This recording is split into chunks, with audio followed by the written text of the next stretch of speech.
Thank you very much, Mr. Speaker. I want to congratulate Chairman Royce for bringing this bill to the floor, Ranking Member Engel, and my good friend from Massachusetts for his leadership on this issue. Mr. Speaker, I rise to express my strong support for this resolution.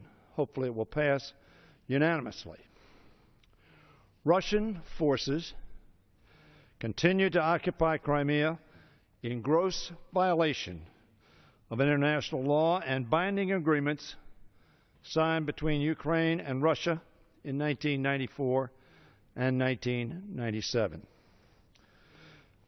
Mr. Speaker, I chaired the Commission on Security and Cooperation in Europe from 1985 to 1995. It was an extraordinary era where the Soviet Union crumbled under the weight of its bad economic system and its political terrorism. It is starting to rear its ugly head again. President Obama and Secretary Kerry have made it very clear, and we need to make it very clear, that Russia cannot interfere in Ukraine without serious costs.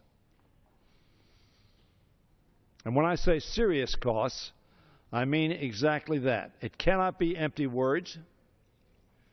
It cannot be you ought not to. It needs to be you must not, and we will not allow. Last week, the President proposed sanctions and travel bans against Russian leaders complicit in their country's military intrusion into Crimea. If Russia were to annex Crimea, those costs would rise. A referendum has no legitimacy when there are military forces in the streets. In any event, as I said, I chaired the Helsinki Commission. The Helsinki Final Act, passed in July of 1975 and signed by President Ford, said emphatically and explicitly that borders cannot be changed other than by political and peaceful means. Military incursion is not an option. This resolution will send a powerful message on behalf of the American people. The people of Ukraine who want to build a future based on democracy and freedom will hear us and be strengthened by our support. How do I know that? Because Václav Havel, the leader of Czechoslovakia, a Helsinki Act activist, spoke from that podium where the President of the United States gives the State of the Union and said the Helsinki Final Act made an extraordinary difference. Us speaking out will give courage and encouragement. May I have one additional minute? I thank the gentleman. Gentleman is recognized.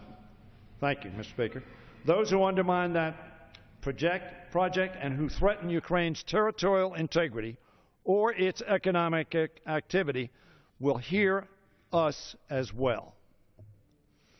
As I understand the 1994 agreement, Great Britain and the United States, two of the great powers in this world, said that we would protect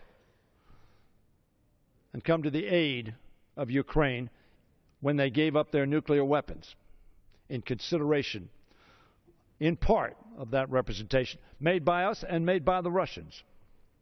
Mr. Speaker, I urge my colleagues on both sides of the aisle to approve this resolution and send a strong and unmistakable message of solidarity with the people of Ukraine and of unity in defense of democracy in Ukraine and indeed throughout the world. And I yield back the balance of my time.